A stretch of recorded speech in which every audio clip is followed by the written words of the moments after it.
திருச்சிற்றம்பலம். நம பார்வதி பதையே. அரஹர மகாதேவ.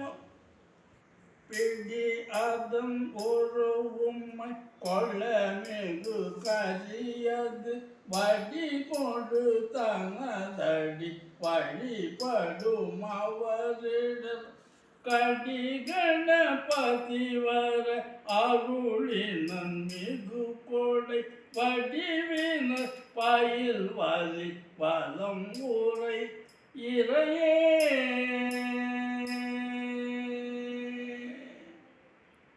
எல்லாம் வல்ல எம்பெருமானுடைய திருவருள் துணையினாலே எரிபத்தர் என்ற அடியாரது சரித்திரத்தை சொல்ல முனைகிறேன். இலை மலிந்த வேல் நம்பி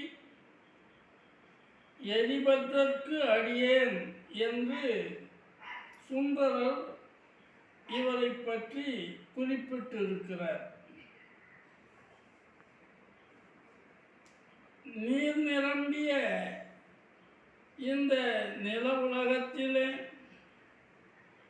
அழகான இளமையான எருது வாகனத்தை உடைய சிவபெருமானுடைய அடியார்களுக்கு ஏதேனும் இடையூறு ஏற்பட்டால் அந்த நேரத்திலே இவர் தோன்றி அவர்களுக்கு தண்டனை கொடுத்து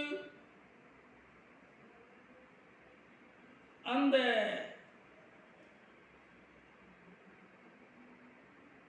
அடியார்களை காப்பாற்றுவார். இடையூறு செய்தவர்களை தண்டிப்பார்.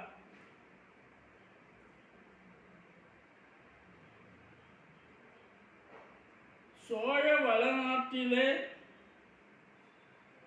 கருவூர் என்ற ஒரு சிறந்த ஊர். அது சோழ வளநாட்டின் தலைநகரம். அந்த ஊரிலே யானைகள் நீர்நிலைகளிலே ஆடிக்கொண்டிருக்குமா, மயில்கள் தோட்டங்களிலே ஆடிக்கொண்டிருக்கும்,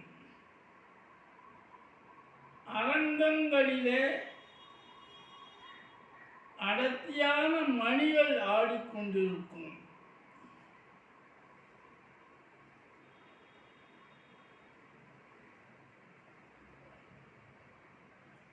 அறிவயல் என்று சொல்லக்கூடிய பெண்களுடைய கூந்தல்களிலே வண்டு ஆடுமா. ஏனென்றால் அவர்கள் தேன் நிரம்பிய மலர்களை சூடிக்கொண்டிருப்பார்கள். அதை மொய்ப்பதற்கு வண்டுகள் வரும். இந்த தெருக்களிலே விளக்கு ஒளி ஆடுமா. நிறைய அந்த ஊரில் விளக்கு ஒளி. சிறப்பான ஊர். இப்படி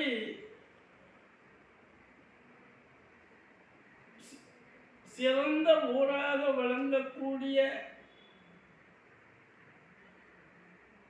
அந்த ஊர் வளம் பொருந்தியது. உயர்ந்த மதில்கள் நிரம்பிய இடம். அந்த மதில்கள் மேகத்தையே சென்று தொடக்கூடிய அளவுக்கு உயர்ந்தோங்கி இருக்குமா. அதற்குள்ளே இருக்கின்ற மாளிகைகள் வானத்தையே சென்று தொடுமா.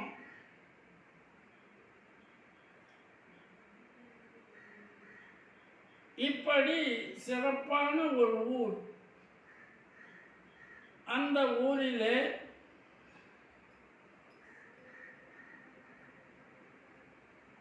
ஒரு அடியார், அவர் எரிபத்தர்.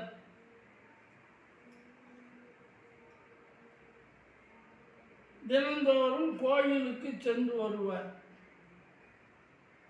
அந்த ஊர் கோயிலிலே பொன்னிறமான மதில்கள் இருக்குமா. அந்த மதிலுக்கு சூழ்ந்து வானத்தில் இருந்து தேவர்கள் கூட வந்து அந்த கோயிலை வணங்கிவிட்டு செல்லுவார்களாம். அந்த ஊர் கோயிலிலே இருக்கின்ற இறைவன்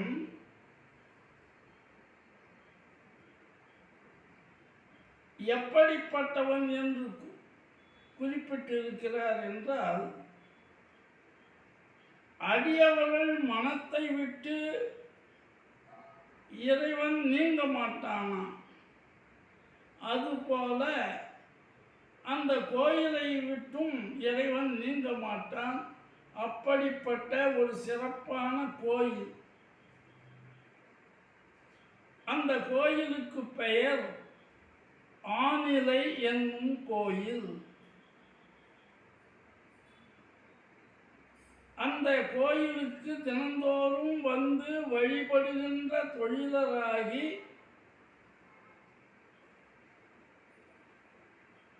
தன்னுடைய மருள் துறையை, இந்த பிறவிப்பிணியை போக்குவதற்காக இறைவனை வழிபட வேண்டும் என்ற எண்ணத்திலே வருபவர் இந்த எரிபத்தர். அதோடு மட்டுமல்லாமல் அவர் அடியார்களுக்கும்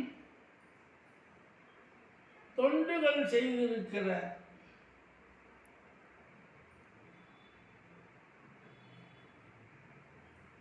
இந்த மழையாலே சிறப்பிக்கப்படுகின்ற நில உலகத்திலே சைவம் ஓங்கி வளர வேண்டும் என்பதற்காக அவர் பட்ட செயல். கையிலே ஒரு மழு வைத்திருப்பார். அந்த மழுவை எடுத்துக்கொண்டு வந்து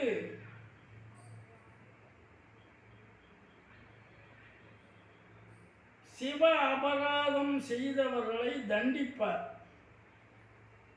மழை வளர் உலகில் எங்கும் மன்னிய சைவம் ஓங்க, அழலவில் சடையாம் அன்பர்க்கே அடாதன அடுத்த போது, முழையறி என்ன தோன்றி முரண்கட எரிந்து நீக்கும், பழமறை பரசும் தூய பரசும் முன் எடுக்க பெற்றார். இந்த மழு என்பது பழமையான ஆயுதமா.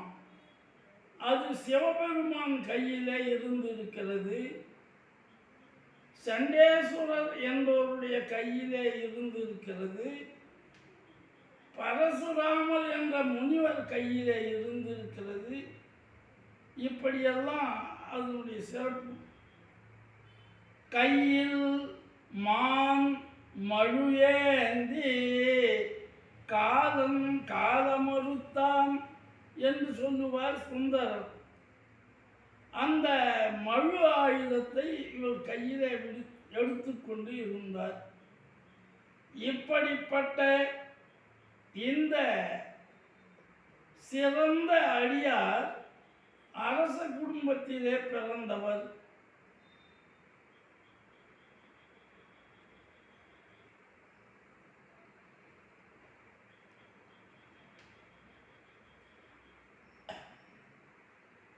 இவர் வாழ்ந்த காலத்திலே அந்த ஊர் கோயிலுக்கு தினந்தோறும் மலர் மாலை கொண்டு வந்து கொடுக்கிற ஒரு தொழிலை மேற்கொண்டு கொண்டிருந்தார் ஒரு அடியார். அவர் அந்தணர். சிவகாமி ஆண்டார் என்ற பெயரை உடையவர். வழக்கமாக இந்த வேலையை செய்கின்ற அவர் அன்றைய தினம் மலர் சோலைக்கு செல்கிறார். எப்படி சென்றார்? விடியற் காலையிலே எழுந்து நல்ல நீரிலே குளித்து உடலை தூய்மைப்படுத்தி கொண்டு நந்தவனத்திலே நுழைந்து அங்கே செடிகளிலே இருக்கின்ற மலர்களை, அன்று அலரும் நிலையிலே உடைய மலர்களை கையினாலே தடவி தடவி அந்த இருட்டு நேரத்தில் பறிப்பாராம். பறித்து தன்னுடைய கூடையிலே போட்டுக்கொள்வார். அதற்கு பிறகு அதை எடுத்துக்கொண்டு மாலைகளை தொடுத்து கொண்டு கோயிலுக்கு வருவார். கோயிலுக்கு இறைவனுக்கு சாத்த காலம் கடக்கக்கூடாது என்ற ஒரு நிலையிலே வேகமாக வந்து கொண்டிருக்கிறார். அன்றைய தினம்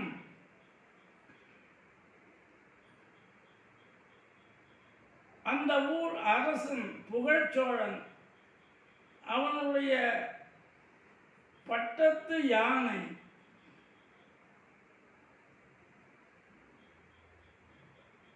ஆம்ராவதி என்று சொல்லக்கூடிய ஆற்றிலே குளிப்பாட்டி அதை ஓட்டிக்கொண்டு வருகிறார்கள் பாகர்கள். யானையின் மீது 2 பாகர்கள் இருந்தார்கள்.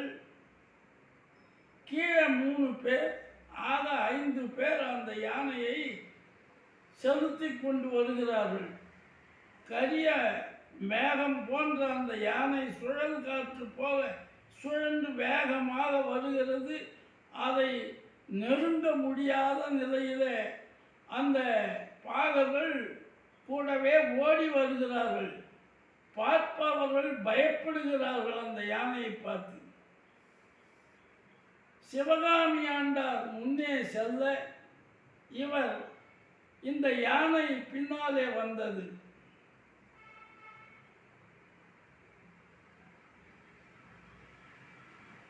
தண்டில் தூங்கும் பூக்கூடை என்னை பின்தொடர்ந்து ஓடிச் சென்று பிடித்து பறித்து சிந்தியது. மதம் பிடித்த அந்த யானை இப்படிப்பட்ட இந்த தீய செயலை செய்தது. அதனாலே அவர் கீழே விழுந்தார். தரையடித்து எழுந்து நின்று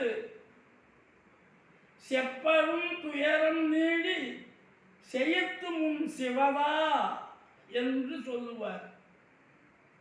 சிவனே, நன்மை செய்பவனே, உனக்கு நான் மாலை கட்டி கொண்டு வந்தேனே, இது சிந்திவிட்டதே மலரை, இப்படி நடக்கலாமா? என்னை என்ன அடியார் என்று நினைத்தாய்? ஆறும் மதியும் அணியும் சடைமேல் ஏறும் மலரை கரி சிந்துவதே சிவதா சிவதா. கங்கை ஆற்றினையும் சந்திரனையும் அணிந்து கொண்டிருக்கின்ற சிவனே, உன்னுடைய திருமுடியிலே சாத்துவதற்காக கொண்டு வந்த இந்த மலரை கரி என்று சொல்லக்கூடிய இந்த யானை சிந்தலாமா? ஒரு சமயம் முருகண்டு என்று சொல்லக்கூடிய முனிவர் சிவபெருமானை நோக்கி தவம் செய்தார். தவத்துக்கு இறங்கிய இறைவன் உமக்கு என்ன வேண்டும் என்று கேட்க, சத்புத்திர பாக்கியம் வேண்டும் என்று இவர் கேட்கிறார். அவர் உனக்கு 14 வயதே உடைய கல்வி கேள்விகளிலே சிறந்த பிள்ளை வேண்டுமா? 100 வயது வாழ்கிற ஒரு சாதாரண பிள்ளை, அறிவொழுக்கங்களிலே குறைந்த பிள்ளை, அது வேண்டுமா? எந்த பிள்ளை வேண்டும் என்று கேட்டார். இந்த முனிவர் பதில் சொல்கிறார், எனக்கு 14 வயது வாழ்கின்ற பிள்ளை இருந்தாலும் கூட போதும், அவன் நல்ல சற்புத்திரனாக இருக்க வேண்டும் என்று கேட்க, அப்படியே அருள் தந்தார் சிவபெருமான். மார்கண்டேயன் அவதாரம் செய்தார். நாளொரு மேனியும் பொழுதொரு வண்ணமுமாக வளர்கின்றார். சிவபூஜை செய்து கொண்டு இருக்கிறார். இப்படி வாழ்ந்து கொண்டிருக்கிற இந்த நேரத்திலே 14 வயது வந்துவிட்டது.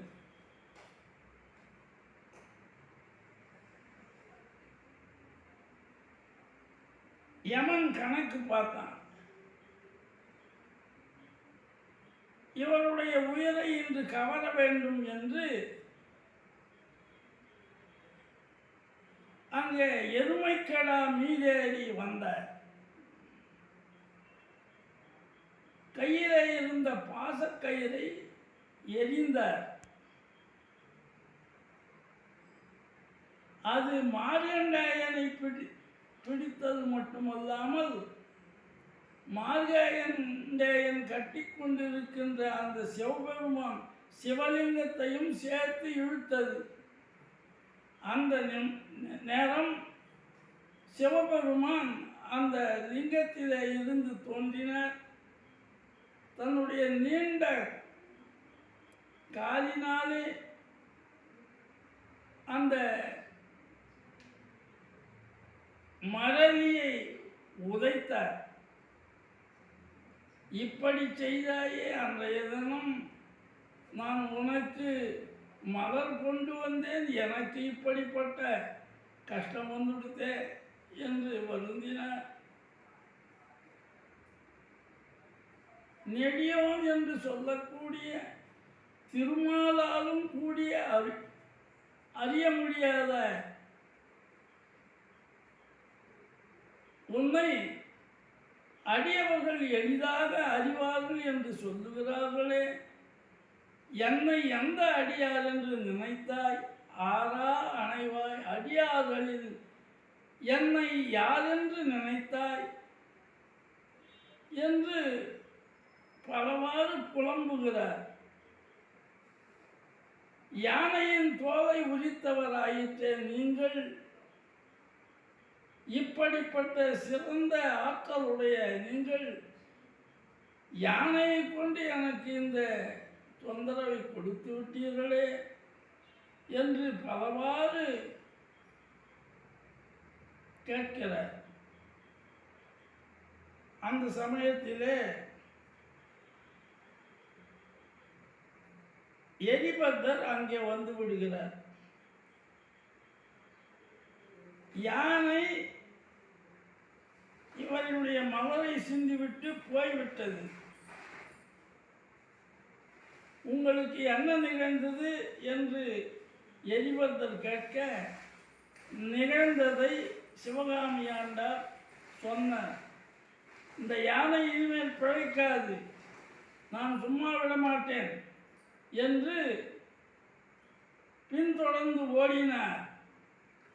அந்த யானையை துதிக்கையை தன்னுடைய மழுவினாலே வெட்டி வீழ்த்தினார். அதோடு மட்டுமல்ல, அந்த யானையை ஓட்டி கொண்டு வந்த பாலகர்கள் 5 பேரையும் வெட்டி வீழ்த்தினார். இதை அங்கே இருந்தவர்கள் பார்த்து கொண்டிருக்கின்றார்கள்.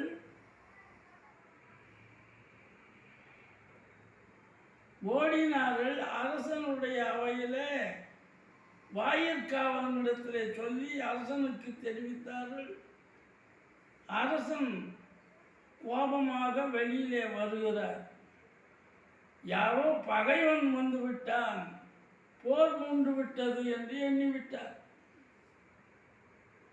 துந்துபி, குழல், யாழ், மொந்தை இவையெல்லாம் இயம்ப, வானியம்ப தொடர்ந்து இருளியர்கணம் துதிப்ப, நந்திகை முழவும் முகிலன முழங்க, நடம்புரி பரமர்தும் கோயில் அந்தியின் மறை நான்கு ஆரணம் பொதிந்த அரும் பெறும் மறைப்பொருளோர் சிந்தையில் அரும்பும் பெரும்பற்ற புலியூர் திருவளர் திருச்சிற்றம்பலமே என்று பாடுவார் திரு இசைப்பாவிலே. அதுபோல இங்கே மிகவும் சிறப்பாக வாத்தியங்கள் முழங்க, ரத கஜ துரக பதாதிகள் என்று சொல்லக்கூடிய நால் வகை சேனைகளும் சூழ, மந்திரிகள் தந்திரிகள் இவர்களெல்லாம் யோசனை கூற, படையை திரட்டிக்கொண்டு வந்தார். சின்னத்தவர் முடிக்கும், பகைத்தவர் குடிக்கும், செகுத்தவர் உயிர்க்கும் சின்னமாக, சிரிப்பவர் தமக்கும் பழிப்பவர் தமக்கும் திருப்புகழ் நெருப்பென் தறிவோம் யாம். நினைத்தரும் அளிக்கும் மனத்தையும் உருக்கும், நிசிக்கரு அறுக்கும் பிறவாமல், நெருப்பையும் எரிக்கும் பொறுப்பையும் இடிக்கும், நிறை புகழ் உரைக்கும் செயல்தாராய். தன தன தனத்தம் திமி திமி திமித்தின் தகு தகு தகுத்தம் தனவேரி, தடுட்டுடு தொடுட்டும் டெனத்துடி முழக்கும், தளத்துட நடக்கும் கொடு சூரர், சினத்தையும் உடச்சங் எரித்த மலை முற்றும், சிரித்தெறி கொளுத்தும் கதிர்வேலா. தினக்கிரி கூறப்பெண் தனத்தினில் சுருத்தன், திருத்தணி இருக்கும் பெருமாளே என்பார் அருணகிரியார். இந்த பாட்டில் வர்ற மாதிரி மிகவும் வேகமாக அரசன் வெளியிலே வருகிறான். முத்தைத்தரு பத்து திருநகை அத்திக்கரை சக்தி சரவண முத்திக்கொரு வித்து குருபரை எனவோம், முக்கட்பரமக்கு சுருதியன் முற்பட்டது கற்பி திருவரும் 30 முவர்க்கத்தமரரும் அடிவேன, 10 தலை சத்த கணைந்து ஒற்றைக்கிரி மத்தை பொழுதொரு வட்டப்பல் வட்டத்திகிரி இரவாக, பத்தக்கிற தத்தை கடவிய பச்சை புயல் மெச்சத்தை பொருள் பற்றத்தொடு ரட்சி தழுவது ஒரு நாளே. தித்தித்தைய ஒத்த பரிபுர நித்தப்பம் வைத்து பைரவை திக்குக்க அடிக்க கழுகுடு கழுகாட, திக்கும் பரியாட்ட பைரவ தொக்கு தொகு தொக்கு தொகு சித்திர பௌரிக்கு திரிகடக என போல, கொத்து பறை கொட்ட களமிசை குக்கு குக்கு குக்கு குத்தி புதை முக்கு பிடியன முதுபூகை, பொற்புட்ட நட்பட்ட உணரை வெட்டி பலியிட்டு குலகிரி குத்து பட ஒத்து வரவர பெருமாளே என்பார் அருணகிரியார். இந்த வேகத்திலே அந்த மன்னன் யானையின் பக்கம் வந்தார். அங்கே எரிபத்தர் நின்று கொண்டிருக்கிறார். பகைவராக யாரும் தெரியவில்லை.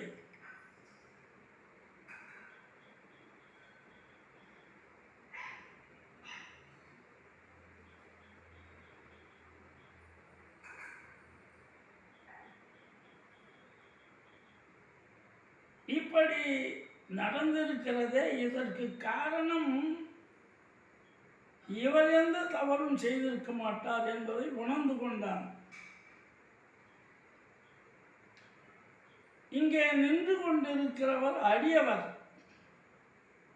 குழை அணி காதி நானுக்கு அன்பராம் குணத்தின் மிக்கார் பிழைப்படின் அன்றி கொல்லார் பிழைத்தது உண்டு என்று. இந்த யானை ஏதோ தவறு செய்துவிட்டு இருக்கிறது, இல்லைன்னா இவர் இப்படிப்பட்ட செயலை செய்ய மாட்டார் என்பதை உணர்ந்து கொண்டு தன்னுடன் வந்த அந்த சேனைகளை எல்லாவற்றையும் அரண்மனைக்கு திருப்பிவிட்டு அந்த புறவி குதிரை மீது இறங்கி என்ன நடந்தது என்று வினவுகின்ற பொழுது இவர் யானை செய்த தவறையும் தான் செய்த தவறையும் விளக்கி சொல்லுகின்ற பொழுது, இப்படி நிகழ்ந்ததை கண்டு நான் இதோடு நின்றதே நான் செய்த பாக்கியம், எங்கே சிவனபராதம் நிகழ்ந்து விட்டதோ, என்னுடைய யானையை பற்றி நான் கவலைப்படவில்லை, இந்த அடியார்களுக்கு ஏதாவது துன்பம் வந்திருந்தால் நான் என்ன பண்ணுவேன் என்று சந்தோஷப்பட்டானாம் மன்னன். இந்த யானையையும் பாகலையும் கொண்டது போதாது, இதற்கு சொந்தக்காரனாகிய அரசன் என்னையும் கொல்ல வேண்டும் என்று சொல்லி, இந்த மழுவாயுதத்தாலே கொல்வது சரியல்ல, உடைவாளால் என்னை வெட்டுங்கள் என்று சொல்லி உடைவாளை எடுத்து கொடுத்தான். அப்பொழுது எரிபத்தருக்கு ஒன்றும் புரியவில்லை. இவ்வளவு அன்பு உடையவனாக இருக்கிறானே, இந்த மன்னனுக்கு நான் தீங்கு செய்து விட்டேனே என்று அந்த வாளை வாங்க மாட்டார். ஆனால் வாங்கினார். ஏன்? இன்னும் கொஞ்ச நேரம் வாளை வாங்கவில்லை என்றால் ஒருவேளை மன்னன் தன்னுடைய தலையை தானே வெட்டி கொள்வானோ என்று அஞ்சி அந்த வாளை வாங்கினார் இவர். வாங்கின உடனே மன்னன் சந்தோஷ மிகுதியினாலே ஓங்கிய உதவி செய்ய பெற்றனன் இவர்வால் என்று சிரிப்பா சொன்னானாம். என்னை கொல்வதற்கு வாங்கினார் என்ற பொருளிலே அவர் சொன்னார். ஆனால் இவர் மன்னனுக்கு இந்த தீங்கு நினைத்து விட்டேனே என்று எண்ணி தன்னுடைய கழுத்திலே அந்த வாளை மாட்டி அறுக்க முயன்றார். அந்த சமயத்திலே மன்னன் அதை தடுத்தான் பிடித்து. இப்படி ஒருவர் மன்றாடி கொண்டிருக்கிறார்கள். இந்த நேரத்தில் இறைவன் திரு அருளினாலே ஒரு அசரீதி எழுந்தது. உங்களுடைய அன்பை காட்டுவதற்காக இப்படிப்பட்ட ஒரு நாடகத்தை நடத்தினோம், நீங்கள் எதற்கும் அஞ்ச வேண்டாம் என்று அந்த வாக்கு எழுந்தது. பாகரோடு யானையும் எழுந்தார்கள். அந்த மலர்களெல்லாம் பூக்கூடையிலே சென்று நிரம்பியது. மன்னனும் மகிழ்ந்தான். குதிரை மீது வந்த மன்னனை திருப்பி யானை மீது செல்லுமாறு எரிபத்தர் பணித்தார். சிவகாமி ஆண்டாரும் பழக்க பிரகாரம் கோயிலுக்கு சென்று இறை தொண்டு செய்தார். பின்னாலே இந்த எரிபத்தருக்கு கணநாதராகின்ற ஒரு வாய்ப்பு இறைவனால் அருளாலே கிடைக்கிறது. கணங்களிலே சிறந்த கணநாதரம். இப்படிப்பட்ட அருமையான இந்த சரித்திரம் இதோடு முடிவடைகிறது. உருவாய் அருவாய் உளதாய் இளதாய் மறுவாய் மலராய் மணியாய் ஒளியாய் கருவாய் உயிராய் கதியாய் விதியாய் குருவாய் வருவாய் அருள்வாய் குகனே. சிற்றம்பலம்.